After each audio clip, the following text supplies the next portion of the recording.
mélanésien. Un sommet peut en cacher un autre. Margaret Thatcher et François Mitterrand sont réunis à Paris pour préparer, entre autres, le prochain sommet européen de Dublin au début de la semaine prochaine. Le professeur Myriel, qui avait accusé 2 médecins anesthésistes de l'assassinat d'une malade à Poitiers, ce professeur reconnaîtrait aujourd'hui qu'il n'y a peut-être pas eu d'assassinat dans cette affaire. Mesdames, Messieurs, bonsoir. Ce que l'on redoutait s'est produit aujourd'hui en Nouvelle-Calédonie. Un homme a été tué dans la partie nord du territoire. C'est le premier épisode sanglant de la crise qui secoue la région depuis maintenant 15 jours. En l'occurrence, c'est un retraité européen de 70 ans qui a été tué d'un coup de fusil de chasse. Sa maison, située en brousse, avait été encerclée par une quinzaine de Mélanésiens et sa femme a été blessée à l'épaule.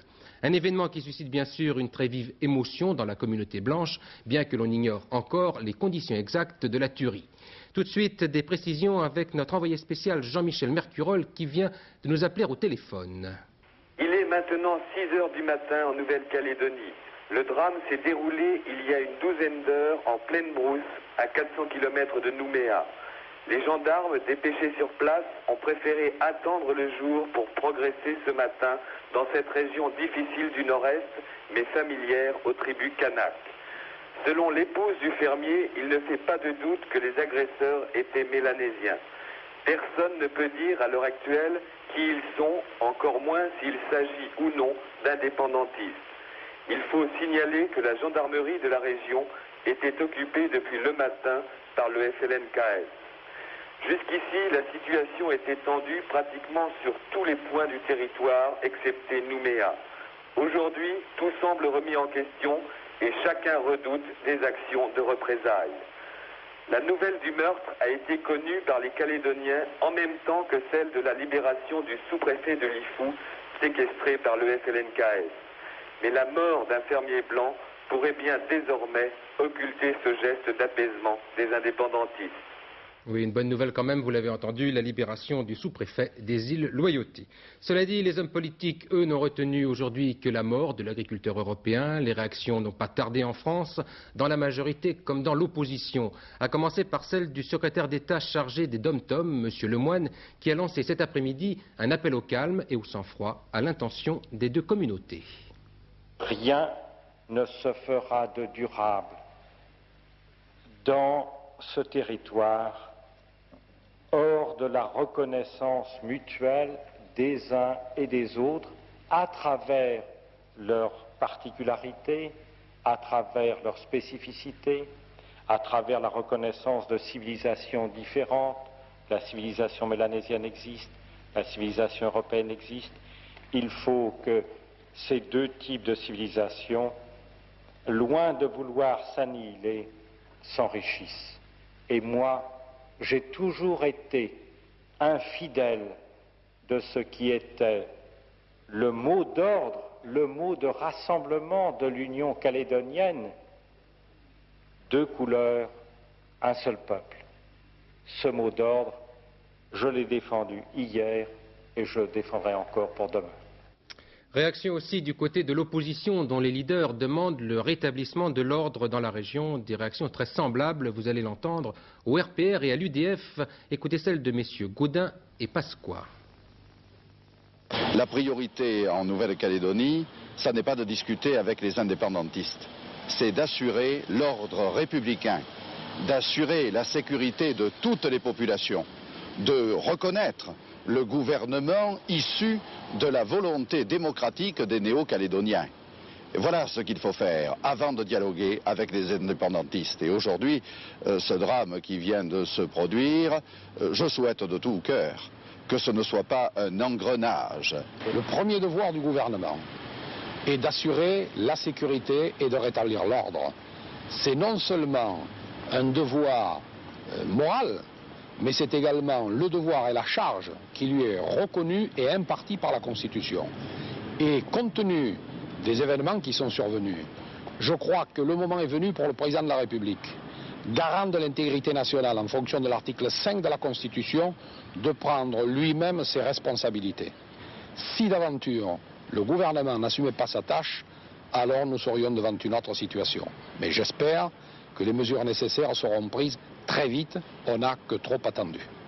Le porte-parole du gouvernement, M. Roland Dumas, a de son côté exprimé sa consternation devant cet acte de violence. M. Dumas a également déclaré « Plus que jamais, la Nouvelle-Calédonie a besoin aujourd'hui du calme et de la paix civile. Elle a besoin d'ordre et de dialogue. » Le gouvernement suivra la voie qu'il s'est fixée. Il continuera les discussions avec toutes les parties en présence dès le retour de la mission de M. Barbeau samedi soir.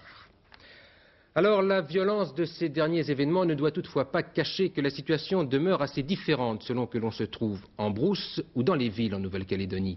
Tensions et affrontements sporadiques en brousse, mais calme très relatif à Nouméa, malgré l'explosion aujourd'hui d'une charge légère. Nouméa qui n'est pas, il faut bien le dire, confronté aux mêmes problèmes que le reste du territoire. Le reportage d'Henri Gallet. Inquiétude en brousse, mais Nouméa vit aussi à l'heure de la crème solaire et des bains de mer. Sur la côte, les discours parlementaires se perdent parfois dans le sable des plages. Il fait beau, les hôtels affichent complets grâce à l'afflux de touristes japonais, australiens ou néo-zélandais. C'est la fin de l'hiver, un hiver clément aux antipodes de la France. Non, c'est pas la guerre, mais enfin, moi je vous dis, personnellement, je connais des gens qui reviennent de brousse, ça se passe pas très bien. Sur Nouméa, on se sent en sécurité. Aujourd'hui, dans les nouvelles, le journal local, un appel invite les privilégiés de Nouméa à ne pas se la couler douce, à être solidaires de tous les autres. Isolés en brousse, sans électricité, sans ravitaillement. La plupart des familles de gendarmes ou de fonctionnaires se sont déjà repliées sur Nouméa. Dans la ville, la présence militaire est discrète. Ils restent cantonnés dans les casernes. Les 1500 gendarmes arrivés en renfort récupèrent après la fatigue consécutive à un voyage de 20 000 km. C'est cette discrétion qui ulcère de plus en plus beaucoup d'Européens. Si on veut donner le pouvoir à toute force aux indépendantistes, nous, il n'y a plus qu'une chose, c'est la valise, on a le dos à la mer. Si on ne se défend pas pour conserver notre position ici, on n'a plus qu'une chose à faire, c'est de foutre le camp. Or, nous ne voulons pas partir. 145 000 habitants en Nouvelle-Calédonie, 80 000 vivent dans la capitale. De fait, la quasi-totalité de la population européenne. Une communauté blanche qui se sent mal comprise et un peu méprisée par les gouvernements de métropole. Que voulez-vous, nous confie ce chef d'entreprise. Les hauts fonctionnaires restent ici 3 ans. Quand ils commencent à percevoir les problèmes, ils sont mutés ailleurs. Et ces hauts fonctionnaires sont le relais du gouvernement. Je crois que dans l'attitude des gouvernements métropolitains, il y a toujours eu un a priori. Cet a priori, on le retrouve d'ailleurs très souvent dans les fonctionnaires qui viennent en poste chez nous et qui font 1 ou 2 séjours et qui nous considèrent un petit peu comme les gens qui profitent des cocotiers, de la mer, et pas comme des gens qui travaillent et qui vivons dans ce pays en essayant de nous y accrocher. Pour autant, M. Guédon est bien décidé à rester en Nouvelle-Calédonie. Une seule condition, que dans un futur pays indépendant, les droits des différentes communautés soient respectés. Vous l'avez compris, à travers ces témoignages, le calme est donc très précaire à Nouméa, où l'on craint que la tension ne se propage dans tout le territoire. La mort d'un agriculteur européen ne va d'ailleurs pas arranger les choses. Alors, on a vu la situation sur le terrain, les réactions politiques en France, et l'on se demande toujours ce soir, Paul Amar, ce que peut faire maintenant le gouvernement. On sait ce qu'il veut faire, on ne sait pas encore ce qu'il peut faire. Ce qu'il veut faire, Laurent Fabius l'a dit hier encore, c'est assurer l'ordre et favoriser le dialogue. Malheureusement, l'ordre est compromis par la mort d'un homme et le dialogue est loin d'être établi entre les 2 communautés. Le gouvernement doit donc agir pour désamorcer cette situation explosive.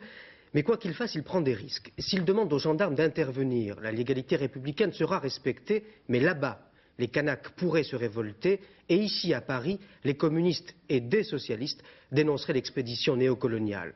En revanche, s'ils ne bougent pas, si les forces de l'ordre n'interviennent pas, les caldoches, les blancs pourraient le faire à leur place. On imagine les conséquences. Le pouvoir en est conscient, c'est la raison pour laquelle il demande encore aux 2 communautés de garder leur sang-froid et de cohabiter en paix. 2 couleurs, un seul peuple, dit Georges Lemoine. Déclaration généreuse, mais peut-être utopique. Comment imaginer aujourd'hui une société multiraciale, quand certains blancs pensent déjà à l'exemple rhodésien et quand certains mélanésiens ne rêvent que d'un seul pouvoir, le pouvoir noir, et refusent tout débat sur la départementalisation. Ils le refusent d'autant plus que dans leur langue, la langue kanak, autonomie et indépendance ne forment qu'un seul et même mot. Voilà donc ce que l'on pouvait dire ce soir sur la situation en Nouvelle-Calédonie. Le second titre de ce journal nous ramène aux problèmes européens avec le début tout à l'heure du 9e sommet franco-britannique. Cette fois, c'est Margaret Thatcher qui s'est déplacée jusqu'à Paris où elle est reçue au palais de l'Élysée. Un sommet au cours duquel on évoquera deux thèmes. D'abord, les rapports Est-Ouest, mais aussi les difficultés de l'Europe. L'Europe qui reviendra dans l'actualité lundi avec l'ouverture du sommet des chefs d'État et de gouvernement à Dublin. Ce sera d'ailleurs l'essentiel des discussions que vont avoir tout à l'heure le président français et le Premier ministre britannique. Georges Bortoli. Madame Thatcher disait hier à Christine Ockrent qu'au total, elle comprend plutôt bien François Mitterrand et ce sommet promet effectivement d'être sans drame. Sans drame, mais non sans problème, dans la mesure où on va parler de l'Europe et où l'Europe est par excellence le sujet à problème.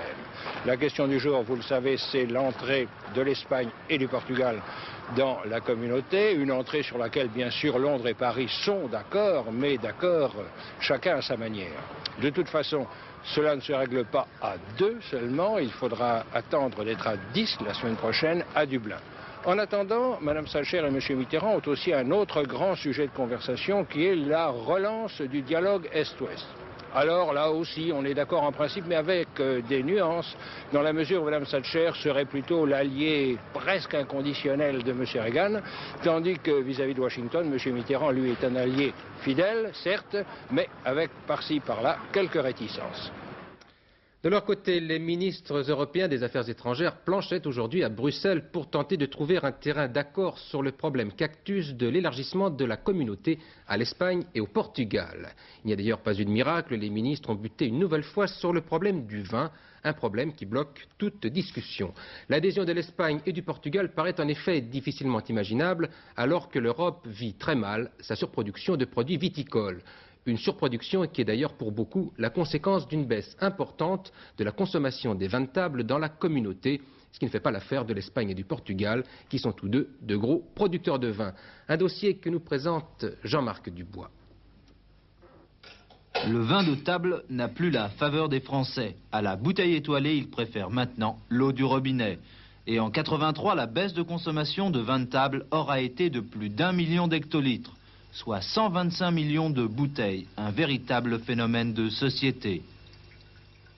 Le vin faisait partie de la ration alimentaire de base du Français depuis plusieurs décennies et il est en train de disparaître de cette ration alimentaire pour devenir ce que l'on appelle une boisson d'agrément, une boisson de loisir, au même titre que les spiritueux.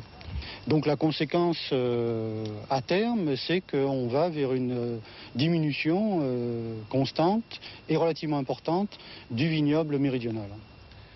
Déjà sur le terrain, il a fallu arracher plusieurs milliers d'hectares de vignes, remplacés par d'autres cultures ou par des constructions. Mais souvent, les viticulteurs ont choisi d'arracher pour améliorer. Un meilleur encépagement pour une meilleure qualité. Et pourtant, les vins du Midi ont toujours aussi mauvaise réputation. Il n'y a pas de fatalité à rester dans la médiocrité. Il n'y a absolument aucune raison, puisqu'en ayant de la terre, du soleil, et en n'étant pas plus idiots que d'autres, nous n'arrivions pas à faire un produit de qualité. Mais aujourd'hui se pose en plus le problème de l'entrée de l'Espagne dans le marché commun avec le plus grand vignoble au monde. Une concurrence difficilement supportable pour les viticulteurs du Midi. Et compte tenu du niveau de vie en France et du niveau de vie en Espagne, des coûts de production en France et des coûts de production en Espagne, nous sommes de toute façon perdants. Donc, il faut qu'il y ait un règlement qui protège par rapport au marché les gens qui n'ont pas les mêmes chances, qui n'ont pas les mêmes besoins par rapport au marché. Pour rétablir justement les chances des viticulteurs du Midi, les 10 demandent une période transitoire de 10 ans pour l'Espagne à compter de son entrée officielle dans le marché commun prévu le 1er janvier 86. Une mesure de protection du vignoble qui de toute façon n'empêchera pas les Français de bouder le vin de table. Le Premier ministre a donné quelques précisions hier lors de son intervention mensuelle sur TF1 à propos des fameux TUC, c'est-à-dire les travaux d'utilité collective. M. Fabius a ainsi annoncé que plus de 50 000 de ces TUC sont déjà offerts à des jeunes de moins de 21 ans. Le Premier ministre qui devait signer aujourd'hui un contrat dans ce sens avec 15 associations qui devraient embaucher 36 000 jeunes. Un autre chiffre, beaucoup moins optimiste maintenant, mais qui est révélateur de l'état de l'industrie française. Ce chiffre, c'est ce que coûte la mauvaise qualité de certains produits français. Cela nous coûte 270 milliards de francs. Le ministre du Commerce extérieur et du redéploiement industriel, Mme Cresson, a donc annoncé au Conseil des ministres une campagne de sensibilisation pour améliorer la qualité. Une campagne qui concerne un peu tout le monde, c'est-à-dire aussi bien les consommateurs que les employés et les patrons. Une décision importante si l'on sait que des pays que nous retrouvons sur les marchés, et notamment le Japon et les États-Unis, ces pays ont déjà bien avancé dans ce sens. Alors, comment régler ce problème en France? Les explications de Geneviève Moll. En France, 10% des entreprises sont hyper compétitives, 40 à 50% supportent assez bien la concurrence, le reste survit difficilement. La raison de ce dépérissement, la qualité de nos produits, à la fois sur le plan intérieur et sur le plan international. La non-qualité, ça touche le produit et le service, lorsqu'il ne répond pas aux besoins. Mais il faut aller un peu au-delà. Dans l'entreprise, c'est ce qui correspond aussi à l'usine cachée, à l'usine fantôme. C'est-à-dire tout ce qui ne concourt pas au produit ou au service lui-même. Et ce sont aussi parfois des frais administratifs ou des frais financiers que l'entreprise pourrait s'épargner. Cette mauvaise qualité coûte très cher à la France. 270 milliards de francs par an, 13 000 francs par salarié, 15% du chiffre d'affaires des entreprises. Par exemple, un chèque mal libellé ou mal lu par un opérateur coûte 7 fois sa manipulation à la banque. Comment combattre cette non-qualité ? Vous ne pouvez pas avoir une entreprise ultra performante sans remettre en cause toute une série, toute notre culture taylorienne. L'entreprise du troisième type, c'est vraiment l'entreprise détaylorisée. Dans l'entreprise taylorienne, vous avez les chefs qui pensent et les exécutants qui vissent. Dans l'autre, tout le monde apporte ses idées. Dans l'autre, c'est la mobilisation et l'engerbage des intelligences qui accroît les performances. C'est donc une véritable révolution des mentalités industrielles qui se dessine. Cette révolution est effective chez Citroën ou chez Renault, où la R25 a été construite en concertation étroite avec les salariés de Sandouville. Résultat, un gain de 5% des retouches après-vente. C'est aussi parce que le personnel est étroitement associé à la fabrication de ces systèmes électroniques pour l'automobile que Renix à Toulouse a une fiabilité de 90 à 95%. Voilà pourquoi aujourd'hui Renix, mais aussi l'entreprise d'usinage Fabrice de Châtellerault, ont reçu les 2 Oscars de la qualité. En politique, un sondage à paraître demain dans l'Express est réalisé par l'Institut Gallup. Il démontre une nouvelle baisse de la cote de popularité du chef de l'État avec 25% des personnes interrogées qui approuvent sa politique, c'est-à-dire une baisse de 6 points par rapport au mois précédent. 55% désapprouvent cette politique. Baisse aussi du Premier ministre qui se trouve pour la première fois en négatif dans un sondage avec 29% d'approbation contre 31% de désapprobation, mais toujours beaucoup d'indécis puisque 40% des personnes interrogées ne se prononcent pas. M. Fabius qui confirme par ailleurs dans une longue interview au Nouvel Observateur sa volonté d'ouverture politique. Toujours au Conseil des ministres, Paul Quilès a présenté ce matin une série de mesures qui devraient permettre tout à la fois d'améliorer l'habitat et de réduire les charges, des mesures qui nous intéressent tous et que nous détaille Jean Pézieux. Dans le secteur privé, la durée du prêt conventionné pour amélioration et économie d'énergie est allongée à 15 ans et son taux diminué, moins de 12%.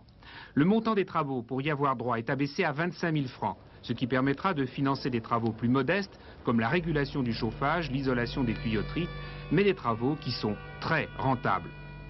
Toujours dans le privé, pour inciter les propriétaires loueurs à améliorer les logements de leurs locataires, les subventions sont majorées de 10% pour économie d'énergie, de 20% pour travaux d'amélioration. Troisième cas, la prime pour travaux attribuée aux propriétaires occupants.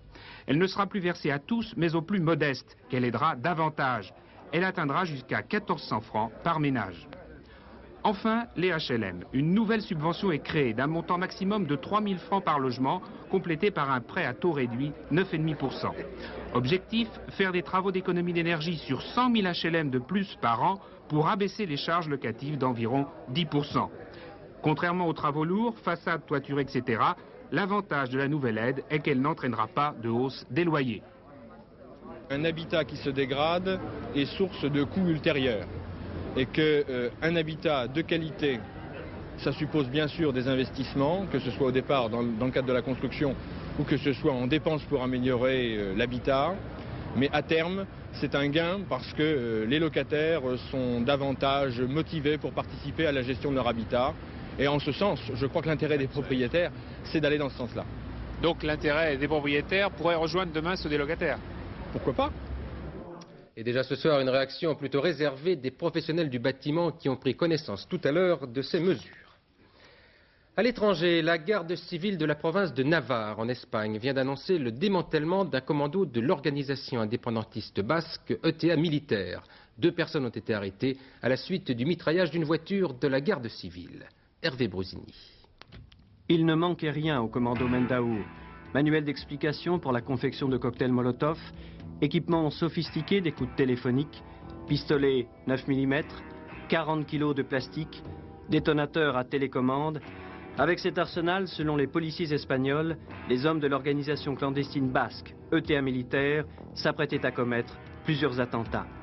Ils seraient les responsables d'une dizaine de hold-up et surtout de 2 attaques contre la garde civile et l'aéroport de Pamplune.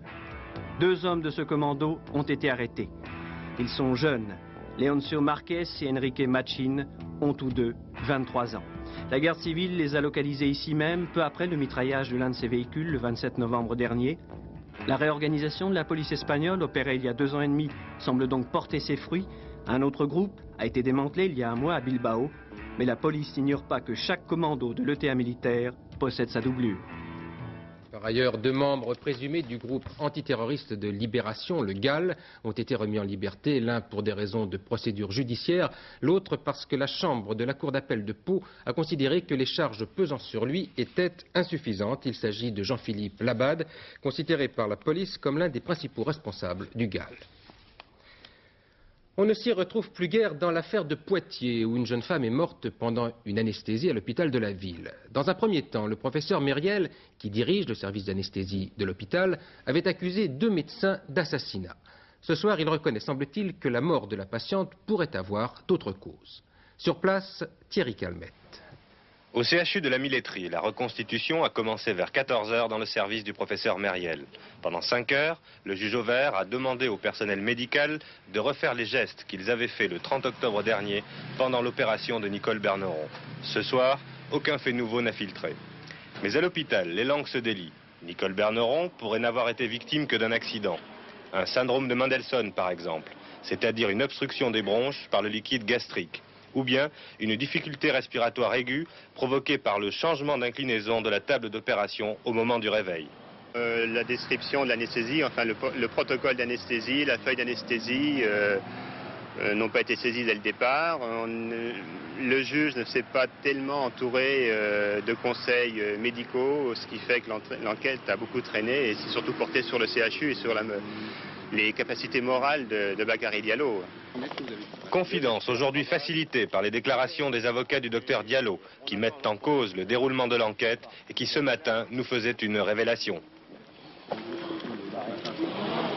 La thèse de l'assassinat a été abandonnée par le professeur Myriel lui-même qui a admis que le décès de Mme Berneron pouvait avoir d'autres causes et qu'une inversion de flexible n'est aucunement imparable.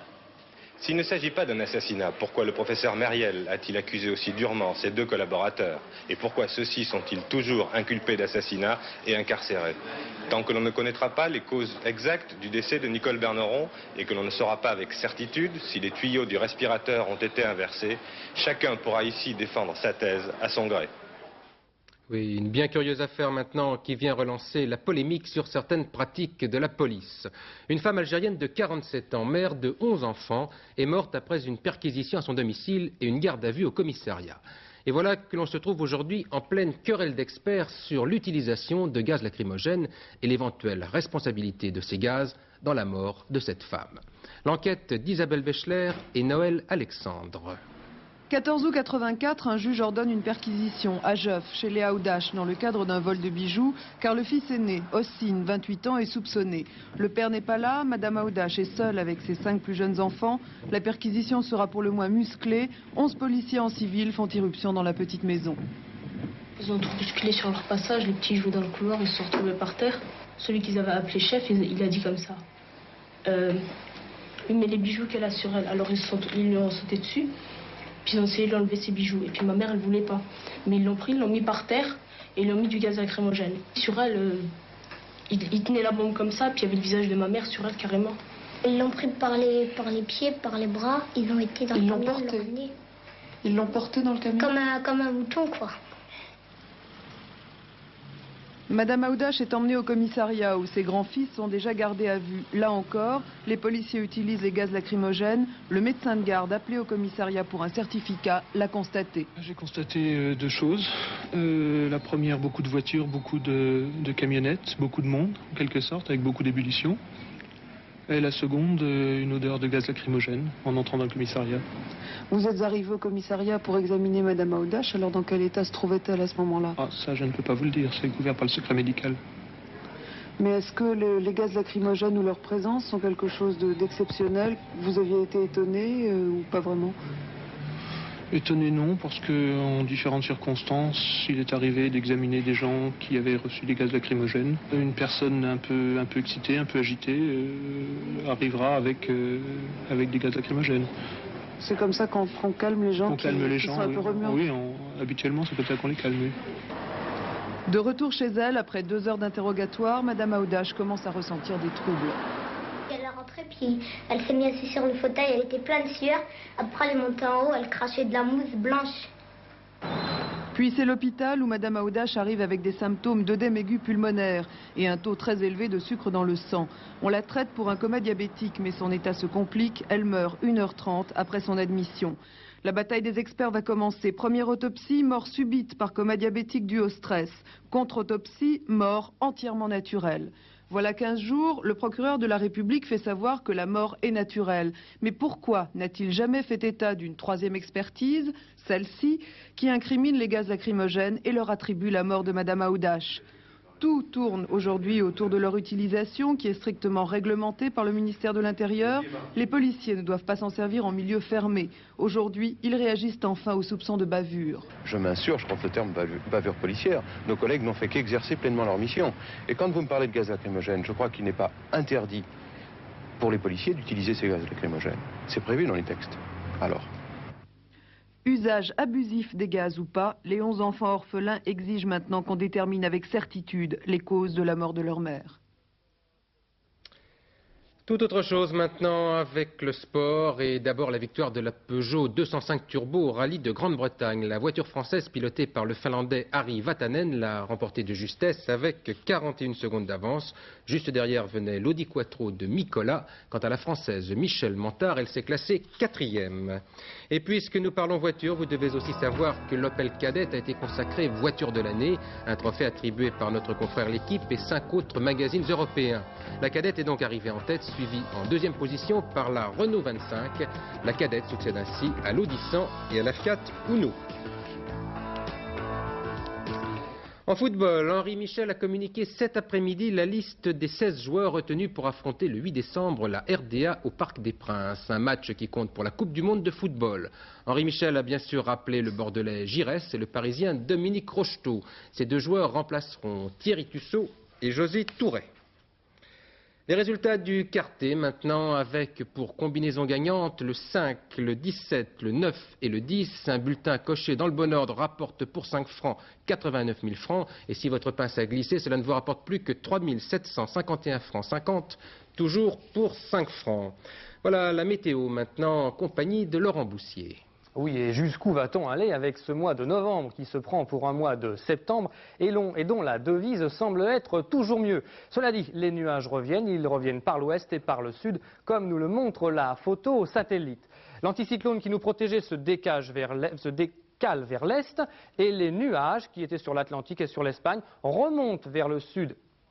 Vers le nord, par le sud, et ils vont affecter demain toutes les régions ouest de la France. C'est le temps qui était prévu pour aujourd'hui, mais qui a, disons, à peu près 24 heures de retard. Regardons maintenant la carte du temps prévu pour demain, avec sur toute la moitié ouest du pays, du très beau temps, avec beaucoup de soleil et des températures élevées, nous allons le voir tout à l'heure, et sur la moitié ouest de la France, un temps un peu plus nuageux, qui deviendra même très nuageux sur les côtes de Bretagne et de l'Atlantique, avec des pluies qui arriveront dans la soirée. Les pressions sont stationnaires, les températures sont en légère hausse, encore me direz-vous, avec une moyenne de 12 degrés sur la moitié nord, c'est très important. Sur la moitié sud, de 13 à 19 degrés et même 20 degrés à Biarritz, 20 degrés pour un 30 novembre, vendredi 30 novembre, c'est quand même beaucoup. Le soleil se lève demain à 8h21, il se couche à 16h57, ça nous fait 2 minutes de soleil en moins. Bernard, c'est la Saint-André qui est le patron des pêcheurs.